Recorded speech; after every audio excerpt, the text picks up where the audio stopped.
Hey, vous êtes rendu à la 3e capsule de pêche à la mouche avec Spirit et Green Trail. Je me présente, Vincent Delisle, instructeur de pêche à la mouche, fondateur de l'école de pêche à la mouche Spirit.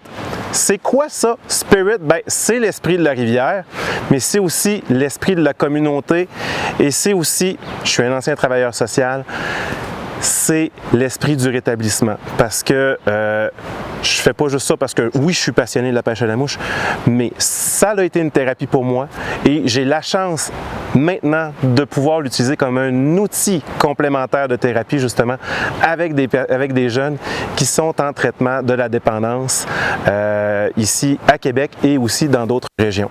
Donc, vous êtes curieux d'en apprendre davantage sur l'école, venez faire un petit tour sur mon site internet, sur ma page Facebook, mais là, ce que vous voulez savoir, j'en doute même pas, c'est entendre parler d'une nouvelle technique. On va parler de ce que vous devez savoir pour utiliser la double traction, mais avant ça, il faut que je vous parle d'un petit bijou qui vient de me donner la chance d'essayer pour la capsule d'aujourd'hui.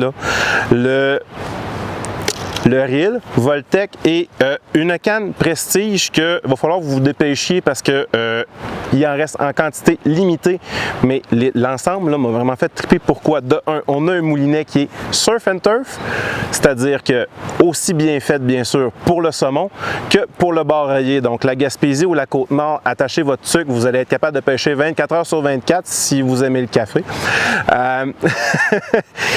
Ils m'ont presque garanti qu'on est capable d'arrêter un train, mais ça, là, ils ne veulent pas mettre de stamp là-dessus, mais vous pouvez toujours essayer.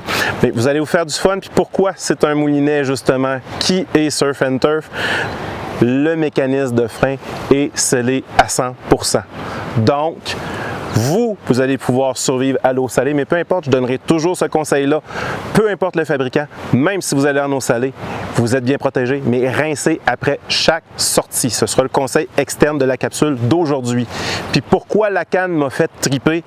Ben, c'est une canne numéro 9 à laquelle ils ont mis une extension, c'est-à-dire que pour en rivière, vous allez pêcher avec une belle canne numéro 9, 9 pieds standard. Vous n'êtes pas obligé de rentrer main dans l'eau, vous allez pouvoir faire une super de belle pêche. Alors que des fois, quand on pêche en eau salée sur le bord de la plage, on aime ça rentrer un peu plus profond. On perd en hauteur, on perd en espace. On rajoute un pied de plus, on est rendu avec une 10 et 6. Vous allez vous faire du fun. Mais là, vous voulez voir la capsule pour la double traction? Restez là, on va vous en parler. Vous êtes encore avec nous et on va parler finalement de ce que l'on me demande dans à peu près tous mes cours, arriver à la double traction. Par contre, je fais juste vous dire déjà une petite mise en garde.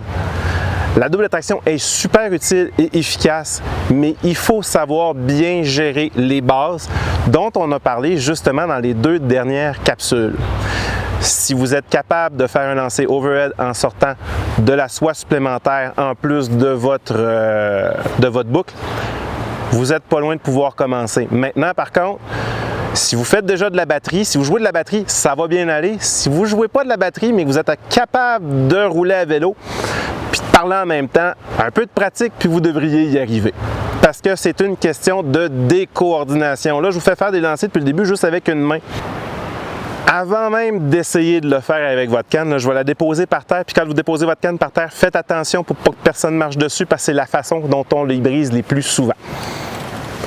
Donc, et ça se peut très bien que je me plante parce que moi-même, quand je le fais sans canne, je me plante, mais c'est quand même une très bonne façon de pratiquer. Ça reste toute la même motion, c'est-à-dire que si je fais juste prendre la main de canne, je dois faire un lancer arrière qui va pointer à 11 heures et un lancer avant qui va pointer à 1 heure. OK? Maintenant, je dois impliquer une deuxième main qui doit toujours savoir où se situe la main de canne. C'est-à-dire que pour utiliser une double traction, je vais éloigner ma main de soie de ma main de canne au même moment que j'amorce mon lancer, puis il y a une accélération progressive des deux côtés. C'est comme si ma main de soie devenait une balle de ping-pong. Elle descend doucement, elle arrive rapidement en bas et elle rebondit en perdant de la vitesse. Donc,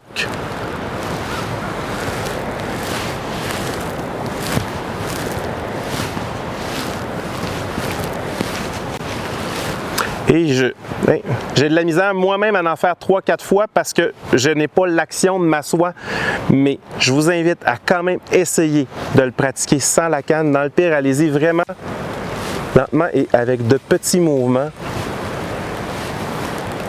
au moins pour apprendre à décoordonner.